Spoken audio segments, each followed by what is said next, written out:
Hola, ¿qué tal? De nuevo estamos aquí en la segunda de nuestras clases asíncronas. Les agradezco mucho su atención, les sigo agradeciendo su participación en este modelo y bueno, vamos a continuar entonces con nuestra clase que tiene que ver con cuadros de costumbres. En la ocasión anterior hablábamos de la crónica de Indias y la relación que tenía con las formas de ver la realidad, con las formas de reflejarla, sobre todo en los momentos de descubrimiento y conquista de los territorios que ahora entendemos como América.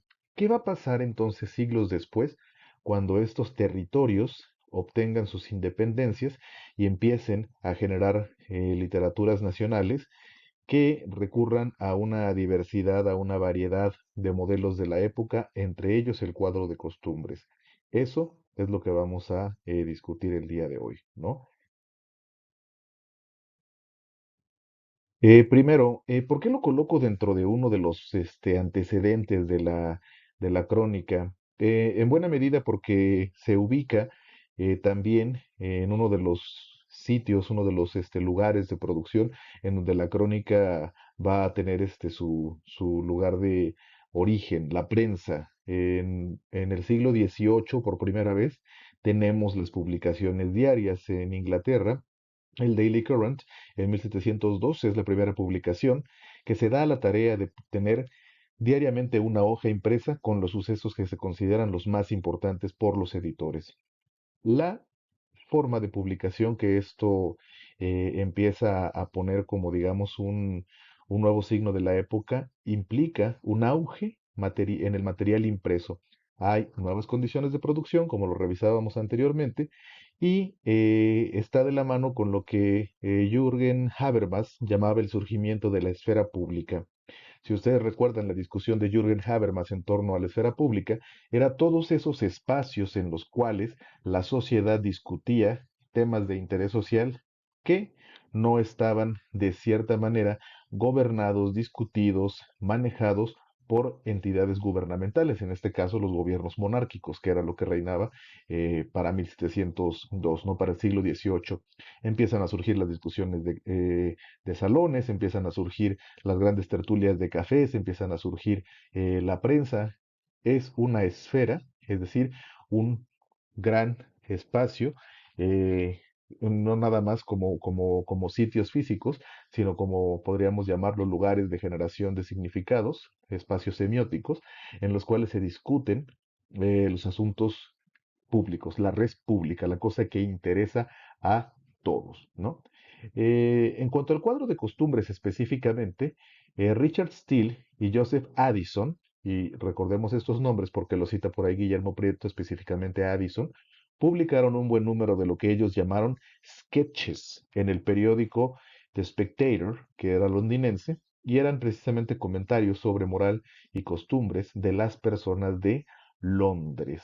Es interesante el nombre porque nosotros tenemos en español cuadro de costumbres y como vemos abajo, en la última de las viñetas a Francia, los sketches van a pasar como tableau de mots, es decir, cuadros de costumbres, que es como finalmente se traducen en España. Pero sketch en inglés ya nos da una idea de algo que está dibujado, ¿no? Un sketch es aquel dibujo previo a la obra final, aquello que se hace un poco sobre la marcha, un poco eh, con velocidad, ¿no?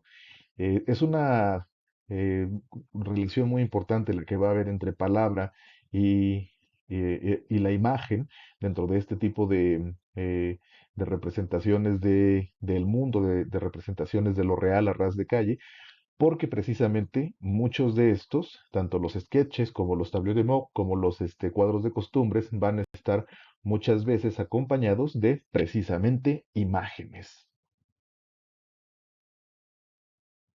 Ahora, hay una serie, como ustedes pueden ver aquí, ¿no?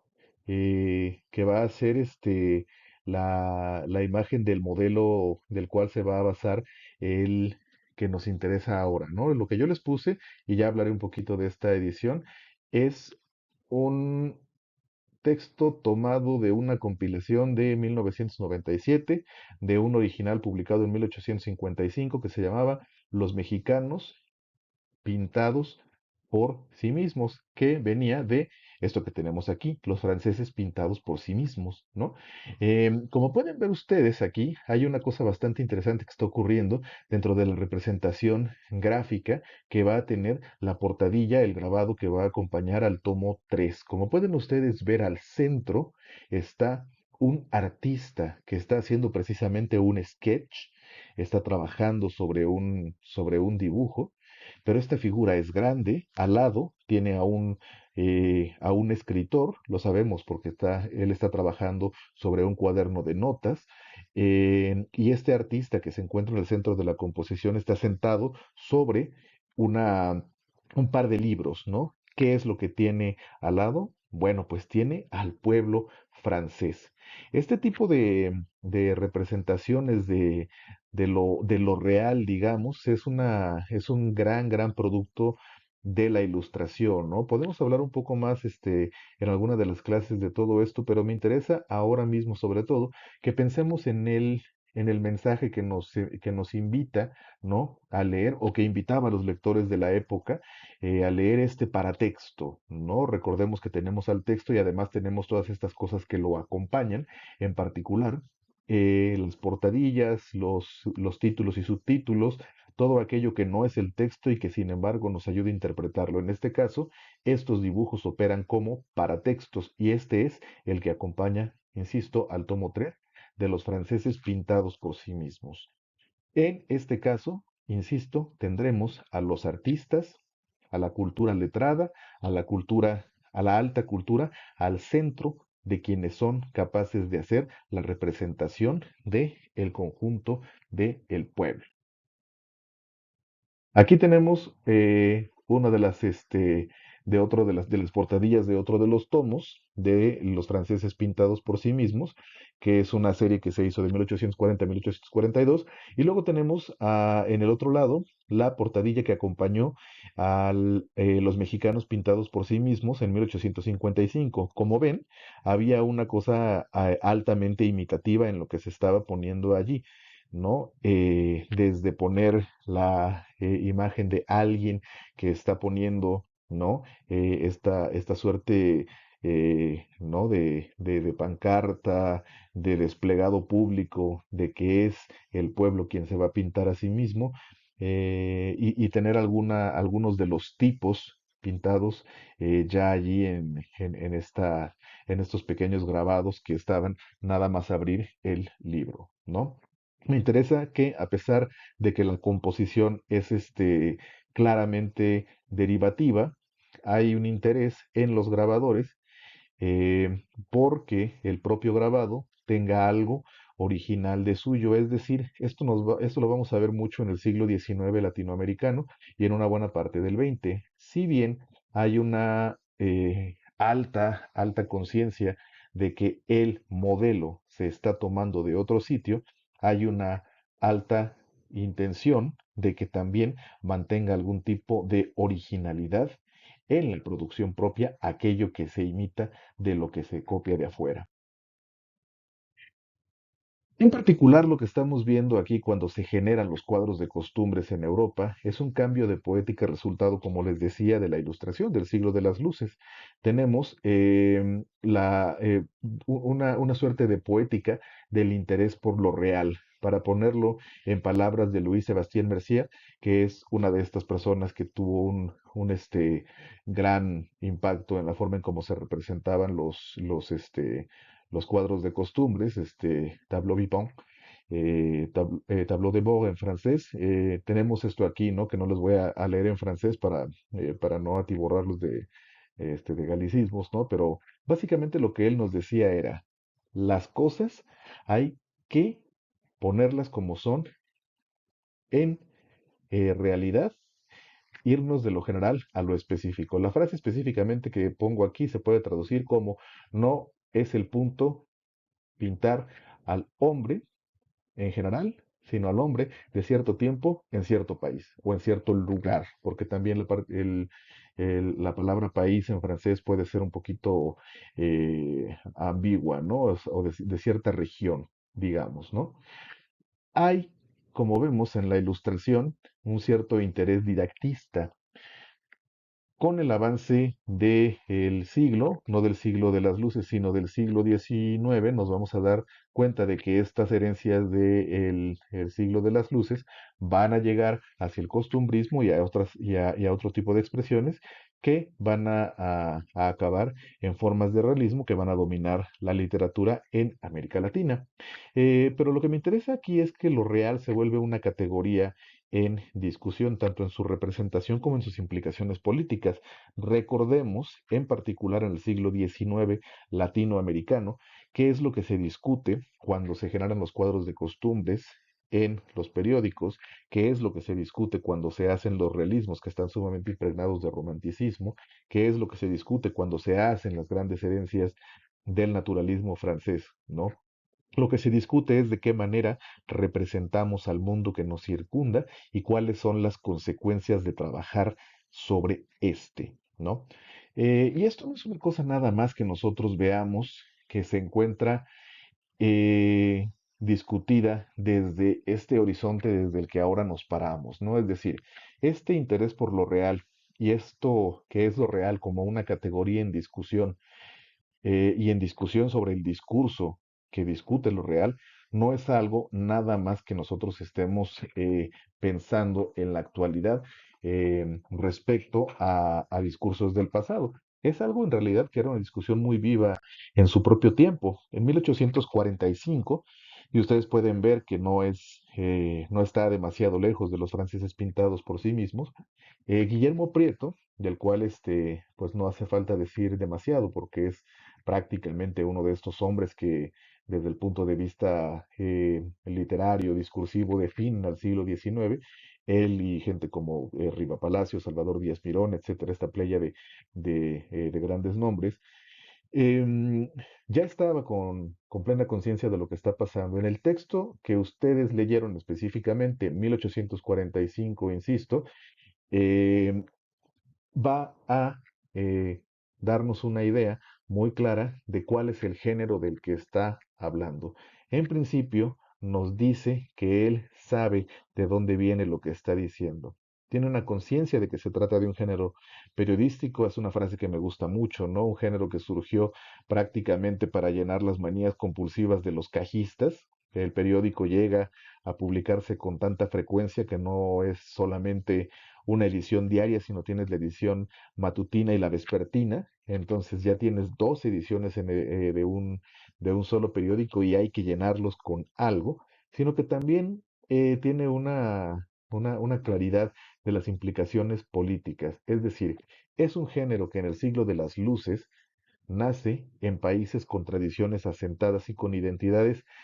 Si él las asume, digamos, solidificadas, es punto de otra discusión, porque las discusiones en torno a la formación de los estados-nación y a las propias ideas de los nacionalismos, y para esto me remito a algunos autores como, lo tengo por aquí, Benedict Anderson, en uno de sus libros más famosos, Comunidades Imaginarias, el surgimiento de los nacionalismos, van a discutir que esto realmente es una idea bastante moderna que se empieza a afianzar durante el siglo XVIII y que con los cambios jurídicos que ocurren posteriores a la Ilustración van a tener su mayor raigambre. Y sin embargo, para Guillermo Prieto, él nos dice, cuando surgen en Europa, surgen en países que ya estaban bastante, con identidades nacionales bastante fijas.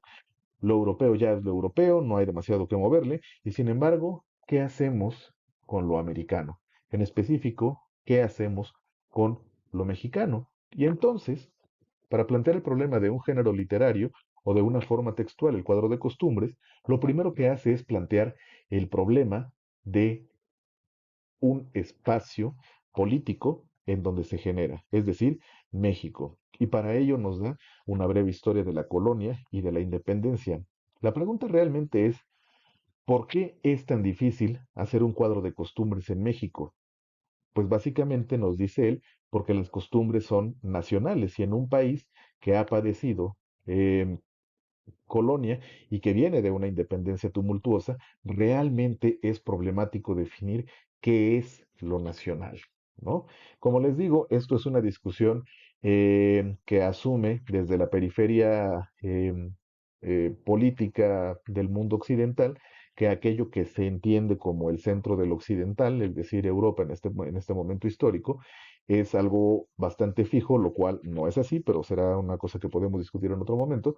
Y sin embargo, las preguntas que plantea son bastante reveladoras de su propia época. Son preguntas por lo nacional. ¿Qué es aquello que hace que México sea México? Y dentro de ello, él llega a alguna conclusión no extraña, sino propia de su época. Dice él, no somos ni los españoles que llegaron y conquistaron y gobernaron políticamente durante 3 siglos, ni el criollo que trabajó la independencia, ni tampoco el indio que preexistía y que luego trató de sobrevivir, sino es una raza anómala, una raza intermedia. Entonces esto, el cuadro de costumbres, acaba siendo una búsqueda literaria por algo nuevo y algo propio. Y eso realmente es lo que lo hace tan interesante desde el punto de vista estético para él, ¿no? Y lo hace coincidir en las preguntas estéticas, las preguntas políticas. Si el modelo es el roast beef y el champán, entonces, ¿qué vamos a hacer cuando lo nacional es el pulque y el mole de guajolote, ¿no? Precisamente por eso nos dice que hay un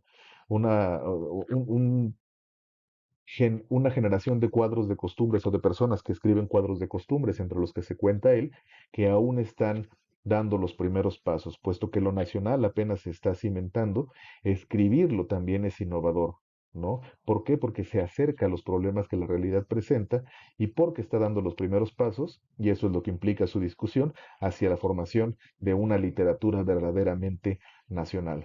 Así que como ven, a pesar de que se trata de un género que ahora vemos como un género menor, se trata de un género en el cual se discuten problemas mayores. Esto no deja de ser, insisto, relevante para nuestra discusión, precisamente por el horizonte de lectura que se tenía en ese momento. Para ello me remito a la discusión de la introducción de Rosa Beltrán. No se trata, nos dice ella en la introducción a la edición de 1997, que es solo una selección de los muchos cuadros de costumbres que estaban en la edición original de 1855, no se trata de describir la realidad, sino de educar a aquellos que la leen. Y esto ya nos va dando una idea del poder de la prensa escrita, del poder de los discursos textuales y del poder de lo que estamos discutiendo. En una de las preguntas que yo les puse para que se entregaran como tarea para la clase de, si no me falla la memoria, el 27 de agosto, me parece, una de las discusiones que estaban allí era qué tan real es una crónica de Indias y qué tan real es una de las traducciones del Códice Florentino. Es decir, si dos perspectivas están mirando al mismo hecho, ¿cuál de ellas es más o menos real? Si ambas están de una u otra forma influidas por los propios elementos que afectan a estas perspectivas. En el cuadro de costumbres vamos a ver algo más o menos parecido. Aquellas personas que están escribiendo los cuadros de costumbres para 1855 tienen que resolver algunos problemas. En principio de cuentas, se trata de gente que está pensando ya muy cerca de la ideología liberal, en la que hay que dejar atrás los lastres coloniales y hay que avanzar hacia el progreso. Recordemos que mucho de este pensamiento liberal proviene directamente de la Ilustración, con lo cual se va a topar con una serie de problemas. ¿Qué va a pasar con el indígena? Esto es un problema que no se va a resolver en el siglo XIX y en el siglo XX va a seguir todavía bastante latente y bastante vivo, ¿no? ¿Cómo se va a representar? ¿Qué se hace con esto? Si se hace un cuadro de costumbres eh, y se trata de representar la realidad de un pueblo y ese pueblo está formado por gente que proviene de comunidades indígenas, ¿de qué manera se les representa? ¿De qué manera se representa a una mayoría? ¿no? En este caso se va a optar por lo folclórico, por lo pintoresco, en muchos sentidos por lo idealizado. Y hay que recordar también que el pueblo, era el objetivo. La prensa no se leía únicamente por las clases acomodadas, la prensa circulaba de mano en mano, la prensa se leía en voz alta, la prensa se compartía, la prensa se leía grupalmente, todavía tenía unas formas de lectura bastante cervantinas, si queremos verlo de esta manera, y precisamente por digamos, este objetivo de mercado, el nicho de mercado que tiene, aquellos a quienes quiere educar, que son estas grandes mayorías, hace una división maniquea. Hay unos ricos que son bien malos y hay unos pobres que son muy buenos. Sin embargo, a pesar de los esfuerzos, hay un problema que aún no se puede solucionar para estas alturas del siglo XIX. El intelectual sigue perteneciendo a un estrato social completamente diferente de los tipos sociales que busca representar. Se encuentra varios pasos hacia atrás, varias capas sociales alejado, entonces hay una distancia con el pueblo que supuestamente describe y por lo mismo hay una cierta actitud paternalista, hay una actitud educadora, hay una actitud didactista, hay una actitud de cierta manera condescendiente hacia aquellos tipos que va a representar. De nuevo, es un mal de la época, eran las personas letradas quienes tenían acceso a la prensa y eran cierto tipo de personas no necesariamente ricos, sino con ciertas ventajas sociales, quienes tenían acceso a la alfabetización. Vamos a pasar, vamos a pasar de nuevo con Guillermo Prieto. Guillermo Prieto, en Ojeada al Centro de México, nos va a presentar una de las primeras dos grandes formas que yo digo que se pueden hacer los cuadros de costumbres y en un sentido mayor las crónicas. Las crónicas, lo vamos a ver a lo largo del tiempo, pueden representar o un evento o un retrato. Y el retrato puede ser o de un espacio o de un personaje. En este caso vamos a ver un cuadro de costumbres, tanto de espacio, Ojeada al Centro de México, por Guillermo Prieto, como de personaje, La China, de José María Rivera, y vamos a ver algunas de las diferencias. Este texto, que como ustedes vieron se publica también en la década de los 40, Ojeada al Centro de México, inicia desde luego con una de las comparaciones favoritas del 19 latinoamericano, ¿no? Con la literatura francesa. Pero nota algo que me parece puntual. Dice, los rasgos característicos de una generación o varios siglos pueden notarse en la arquitectura de una ciudad. Es decir, algo en el espacio físico, algo en ese espacio físico en donde ocurre la esfera pública, hereda, nota, deja ver, ¿no? Los rasgos de una generación o de varios siglos, es decir, tanto del presente como de las herencias del pasado. Y dice aquí que la capital, la Ciudad de México de la que habla, ha materializado las expresiones y caprichos de sus moradores, pero no habla de los moradores presentes, sino de un montón de moradores de un montón de siglos, ¿no? Esa capital, nos dice, es heterogénea como heterogénea es su población. Ahora, como no trata de darnos demasiadas lecciones de historia, que Guillermo Prieto es muy afín a darnos lecciones de historia, habla, dice él, de sus tiempos, ¿no? Y entonces, para hablarnos de sus tiempos, nos dice que una lectura del espacio resulta también una lectura como una suerte de termómetro de nuestros atrasos, adelantos, pasiones y caracteres. Insisto, no leemos únicamente el espacio como un lugar por el que nos manejamos, sino leemos el espacio como un lugar que desciframos, tanto en el aquí y en el ahora, como en el pasado que se acumula en ese mismo espacio. Como ven, esta es una idea sumamente contemporánea. Es algo que podemos decir con la misma validez ahora que entonces, ¿no? Esta frase que yo subrayé aquí se puede poner, se puede insertar ahora nada más puliendo la prosa para que sea más actual y tendría una validez más o menos similar, ¿no? Pudieran leerse en ellas nuestras revoluciones, nuestros desaciertos, servir de termómetro de nuestros atrasos o adelantos, etcétera, etcétera, ¿no? Pero aquí lo que me va a llamar muchísimo la atención es precisamente la revelación del tiempo del que nos habla. Qué es lo que se ve en 1840 y tantos cuando uno camina por el centro de la Ciudad de México? Bastidores y tiendas a la europea, peluquerías, boticas, una exposición de pintura, un lugar donde venden dientes postizos y pelucas que contemplan los que tienen naturales, porque quienes las necesitan mandan a comprar a alguien bajo el velo del secreto. Había una fascinación en el siglo XIX, en las mediados y finales, por, por lo que se llamaba las artes de tocador, por verse bien, por lograr la apariencia adecuada, por... lo voy a tratar de colocar en términos más o menos actuales y para esto tuve que hacer una serie de preguntas a gente mucho más joven que yo. Em, el tipo de cosas que luego se ve como tutoriales de maquillaje en las redes sociales, bueno, no es que se hayan inventado ahorita, es que tienen siglos ocurriendo en el mundo, ¿no?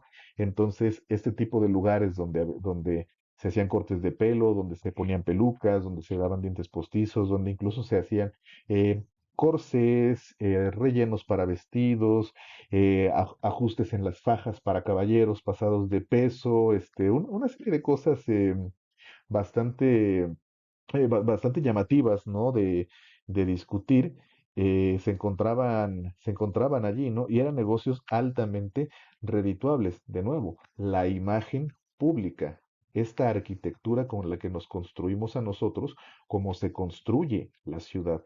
Hay un paralelismo allí que trabaja muy inteligentemente Guillermo Prieto, ¿no? Pero también nos habla de una ciudad, como nos ha hablado ya en su heterogeneidad, de contrastes, porque mientras esto está ocurriendo muy a la europea, también tenemos ahí al lado las pulquerías, también tenemos los puestos de agua de chía, de fruta, que humildemente dice él, esperan bajo la banqueta, ojo aquí, hay algo que está sobre la banqueta y hay algo que está bajo ella, a la población mexicana, y luego también están los cafés. Estos sitios de reunión, insisto, donde se discuten las cosas de la red pública, que a la fecha siguen siendo punto de reunión. Aquí corté donde dice los políticos, pero ustedes vieron que también habla de los periodistas, de los intelectuales, de gente de aquí y de gente de allá, que siguen siendo puntos de reunión importantes. Pauso un momento y regreso. Ustedes no van a notar la pausa. Bueno, me tocaron al timbre, espero que no se haya notado demasiado, pero continuamos. Guillermo Prieto cierra este pequeño cuadro de costumbres con una cosa que vamos a ver repetido siempre que se hable de los grandes centros urbanos, la imposibilidad de describirlo a cabalidad. La ciudad no se puede describir completa. Desde Grandeza Mexicana, que era algo escrito siglos atrás por Balbuena, no es posible describir toda la ciudad. Lo intentarán después cronistas urbanos posteriormente, lo intentará cada cronista que esté enamorado de su propia ciudad, no solo en Ciudad de México, también en Madrid, también en Nueva York, también en Buenos Aires, también en Bogotá, etcétera, y nunca será posible. La ciudad, el espacio urbano, va a ser uno de los lugares preferidos de la crónica y sin embargo uno de los menos fáciles de atrapar, ¿no? Esta va a ser una paradoja feliz en la que se va a mover la ciudad. Y de nuevo, como veíamos hace un momento, aquí es donde entra la distancia del intelectual con aquello que está viendo en contraste y también con aquellos intereses de progreso, de didactismo que lo mueven. ¿Qué dice él? ¿Dónde está el contraste? Que después de mirar de este lado a la ciudad de los palacios, cuando se mira hacia otro sitio, se ve la plaza del mercado y es otra cosa. Ahí hierve y se arrastra una población degradada y asquerosa. La selección léxica es total y completamente fuerte, porque él pretende que lo sea, precisamente porque él busca, como mucha gente de su época, y como lo hará después la literatura naturalista, señalar, ¿no? Apuntar a esos males sociales mediante la literatura para que se mejoren, ¿no? El progreso, dice abajo, está empujando a esta crápula, ¿no? Pero bueno, vamos a dejar aquí un momento a Guillermo Prieto y vamos a pasar tan rápido como sea posible, porque este es un texto largo que vamos a poder discutir quizás con más amplitud cuando nos veamos a a la China, ¿no? Este es un texto que yo seleccioné específicamente porque los cuadros de costumbres que vamos a ver durante esta época, y realmente los cuadros de costumbres de cualquier época, como veremos después cuando hablemos de El dealer digital de Alberto Fuguet, un peruano que escribe una crónica, bueno, se etiqueta como crónica, pero básicamente es un heredero del cuadro de costumbres, El dealer digital, en algunos de nuestros talleres. Vamos a notar que de lo que se trata, o que muchas veces de lo que estamos viendo, es un tipo de persona, una forma de vida, que con el paso del tiempo llega a desaparecer de esa manera específica, aunque podamos ver iteraciones diferentes de su función social posteriormente. No me adelanto demasiado, solo vamos a analizar primero el texto. La China.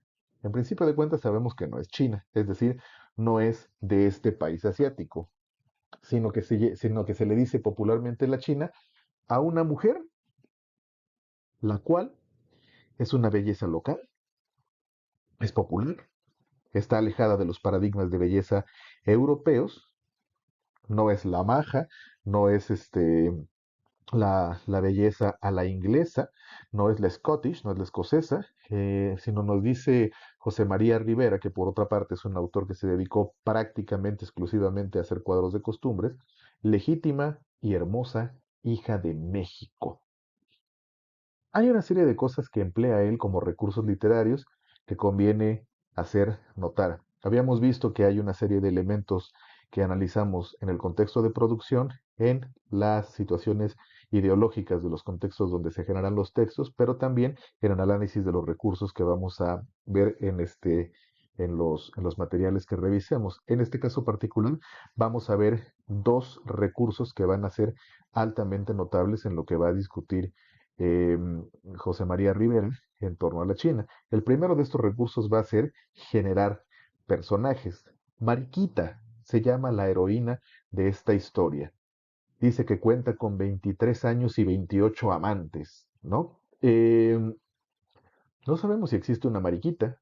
Posteriormente, hace una escena, segundo recurso literario, arma escenas y episodios, nos hace ver una entrevista, nos hace entrar a la intimidad del cuarto de la China, la tal Mariquita, y nos da su nombre completo y nos hace ver una conversación. Esto es un recurso literario, esto es una puesta en escena. Y es aquí en donde quiero que nos detengamos un momento a pensar en la manera como este texto se percibía en la época. En este momento, este era un texto que se percibía dentro del periodismo y se entendía en el marco de un cuadro de costumbres, es decir, se entendía como algo real, a pesar de estar limitado y delimitado por este grupo de recursos literarios, se entendía por el lector como algo que debía leerse no como una ficción, sino como algo no fictivo, como algo real. ¿A qué me refiero con esto? Que los lectores siempre han sido mucho más inteligentes a la hora de leer que los teóricos a la hora de definir. El lector no tenía duda de que la escena de la entrevista estaba armada, pero tampoco le quedaba duda de que la figura de la China era un tipo social real. Y si podemos entender esta diferencia, vamos a entender muchísimo de lo que tiene que ver con el discurso de lo no ficcional y de lo que tiene que ver con hacer un personaje como lo está haciendo en este caso José María Rivera, ¿no? 23 años y 28 amantes, algo que mantener en la memoria porque nos va a decir mucho de lo que es la China. Realmente su principal fuente de ingresos, pero nos dice que al menos no tiene afeites, no se trata de alguien que viva de los secretos de buró, es una belleza absolutamente natural, su cuarto es ordenado, es limpio, es un reflejo de ella y de cierta manera también es un reflejo de su honestidad. Y también hay una serie de lecturas allí que nos hacen ver que no nada más es una persona que es honesta y hasta cierto punto digamos que es de buen corazón, sino que también tiene un cierto elemento a nivel, digamos, popular, pero que le preocupa cierta forma de cultivarse, ¿no? La forma después a la que nos invita es a un funeral.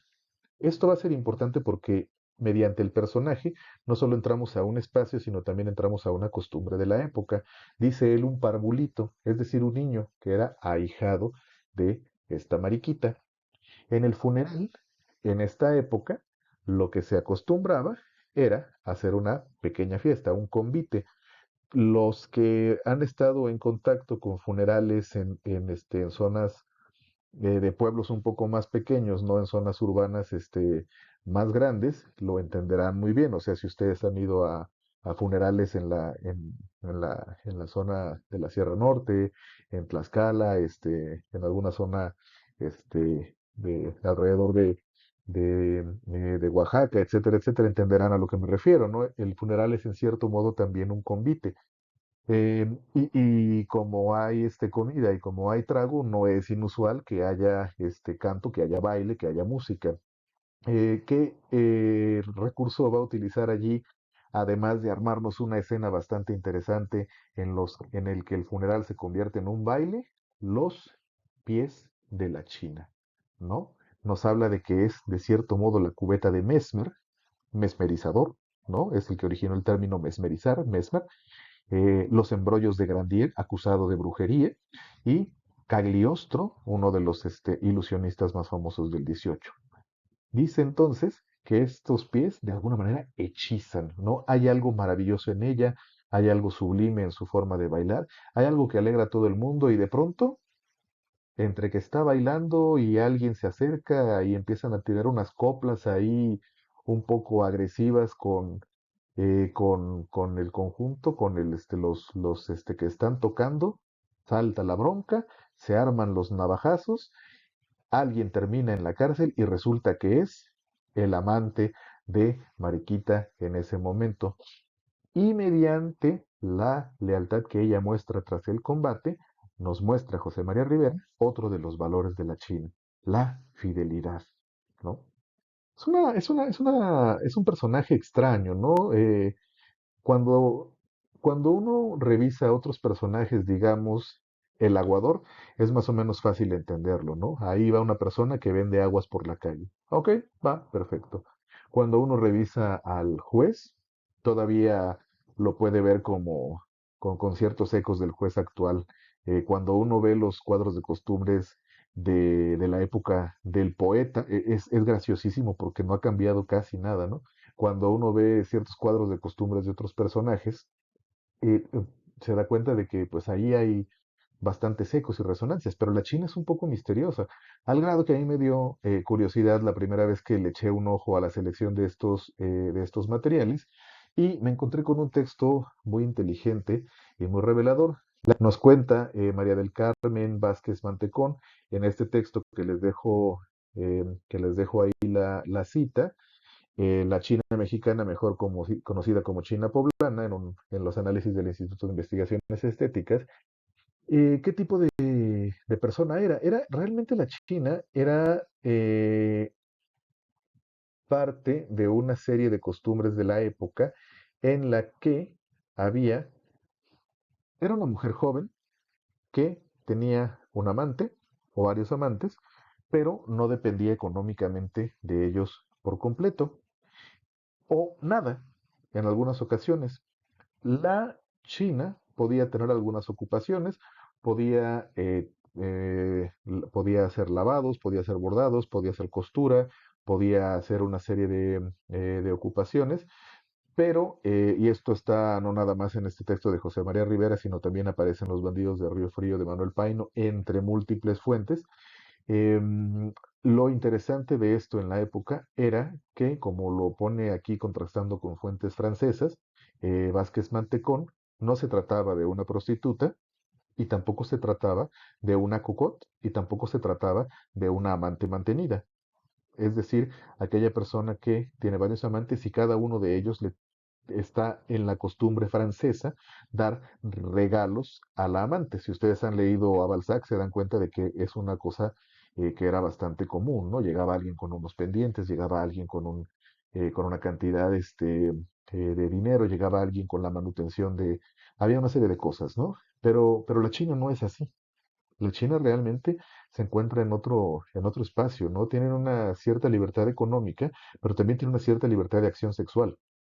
Y esto es algo que le llama la atención muchísimo a los franceses que van a ver o que visitan México en esa época, ¿no? La China, entonces, aquí en este cuadro de costumbres, no es nada más un modo de educación sentimental para este pueblo que van haciendo, ¿no? Es decir, pueblo de México, que ustedes, aunque pobres, son buenos, diría José María Rivera, ¿no? No es nada más eso, nos da también un testimonio de época que nos hace entender qué es lo que estaba pasando allí, de cierto modo, cómo leía también la gente entre líneas. Con una sola frase, 23 años y 28 amantes, ya nos dijo mucho.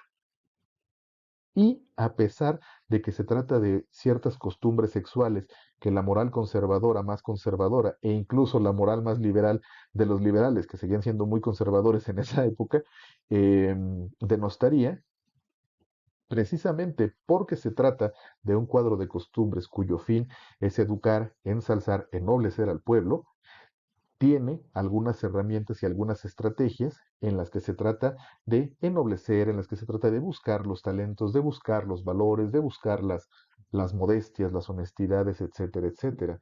De manera que lo que tenemos aquí con este cuadro de costumbres es un testimonio de época y una expectativa lectoria sumamente particulares. Dejo ahí la referencia de María del Carmen Vázquez Mantecón por si quieren adentrarse un poquito más a lo que eran las chinas de la época y les agradezco muchísimo su atención. Por aquí bueno, ya no por aquí, nos veremos entonces de manera presencial, como está marcado en el sílabo. Les agradezco y que tengan un excelente día.